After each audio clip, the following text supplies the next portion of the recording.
आज की हमारी कहानी का शीर्षक है खूबसूरत बच्चा।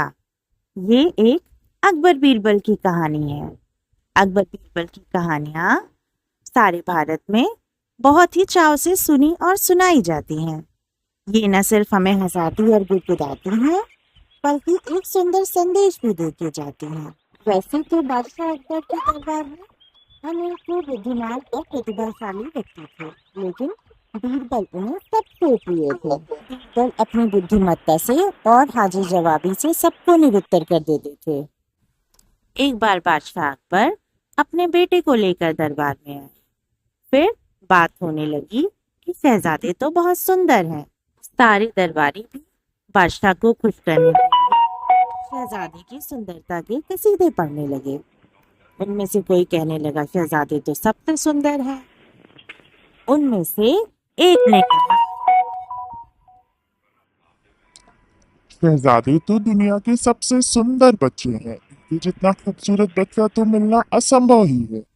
बादशाह अकबर ने देखा दरबार में उपस्थित सभी लोग बच्चे की खूबसूरती की प्रशंसा कर रहे हैं, पर बीरबल बिल्कुल चुप है। बादशाह अकबर कहते हैं, क्यों बीरबल, तुम्हारा इस बारे में क्या कहना है?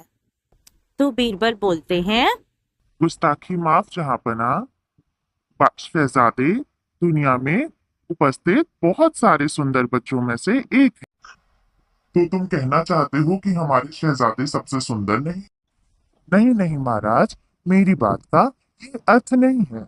मैं ये कहना चाहता हूँ कि दुनिया में बहुत सारे खूबसूरत बच्चे हैं, उनमें से शहजादे भी एक हैं।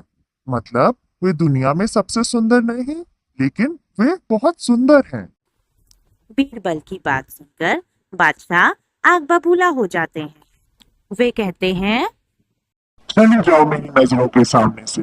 जब मेरे शहजादे से सुंदर बच्चा मिल जाए तभी मुझे अपनी शक्ल दिखाना। बीरबल चले जाते हैं। अब बादशाह ने कहा है तो सबसे सुंदर बच्चा तो ढूंढना ही पड़ेगा।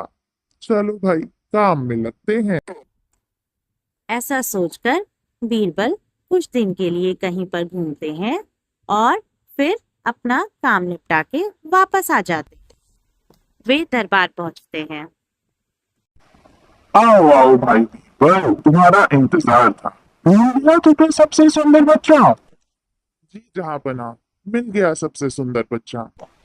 अच्छा, तो फिर उसे लाए क्यों नहीं यहाँ पर? महाराज, उसे दरबार में नहीं ला सकते। उसे मिलने के लिए हमें उसके पास जाना होगा। तो हमें कल सुबह वेश बदल के वहां चलना होगा। अगली सुबह अकबर बीरबल अपना भेष बदलकर अपने घोड़े पे सवार होकर निकल पड़ते हैं।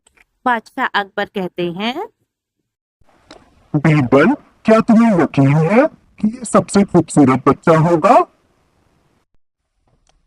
खुद ही देख लीजिए महाराज, वो रहा सबसे सुंदर बच्चा। क्या? चलो पास में चल के देखते हैं। वे पास से जाकर देखते हैं तो एक बिल्कुल सांवली सी सूरत का बच्चा, छोटी सी झोपड़ी में रहने वाला, मिट्टी में सना हुआ बच्चा देखकर बोलते हैं, बीरबल, तुम्हारा दिमाग तो नहीं खराब हो गया है? ऐसे बदसूरत बच्चे को कह रहे हो सबसे सुंदर बच्चा है, और उसकी तुलना हमारे शहजादे से कर रहे हो? तुम सच में, तुम्हारे दिमाग को कुछ हो गया है। ये सुनकर बच्चा जोर जोर से रोने लगता है।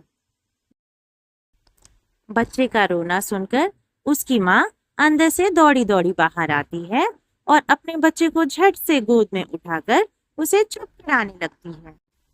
अरे अरे अरे, मेरा राजा बेटा, किसने मेरे बच्चे को रुला दिया? ऐसा कहते हुए बच्चे की माँ बहुत गुस्से में अकबर और बीरबल को देखने लगती है। फिर उनको बोलती है, तुम्हारी हिम्मत कैसे हुई मेरे बच्चे को बदसूरत बोलने की? मेरा बच्चा दुनिया का सबसे खूबसूरत बच्चा है। दोबारा से अगर मेरे बच्चे को बदसूरत कहकर उसे रुलाया तो तुम दोनों का मुंह तोड़ दूंगी। यहाँ से चले जाओ नालायकों। आ गए हमारे बच्चे को रुलाने के लिए। पता नहीं कहाँ कहाँ से चले आते हैं। अले अले अले, मेरा राजा बेटा। औरत प्यार से पुचकारते दुलारते हुए अपने बच्चे को लेकर वहां से चली जाती है। बच्चा भी चुप हो जाता है। बादशाह अकबर निस्तब्ध होते हुए ये सब देखते और सुनते रहते हैं। कुछ समझे महाराज? यही कि माँ बाप के लिए उसका बच्चा दुनिया का सबसे खूबसूरत बच्चा होता है। यही कहना चाहते हो ना बीरबल? जी महाराज, यही कहना चाहता हूँ कि हर माँ बाप के लिए उसका बच्चा दुनिया का सबसे सुंदर बच्चा होता है। तुम बिल्कुल ठीक कह रहे हो बीरबल। तुमने फिर से अपनी बात को बड़ी होशियारी से सिद्ध कर दिया। हम तुमसे बहुत खुश हुए। फिर बातें करते करते अकबर बीरबल अपने राज्य की ओर निकल जाते हैं। यह कहानी हमें यह सिखाती है कि हमें नश्वर चीजों पे कभी घमंड नहीं करना चाहिए।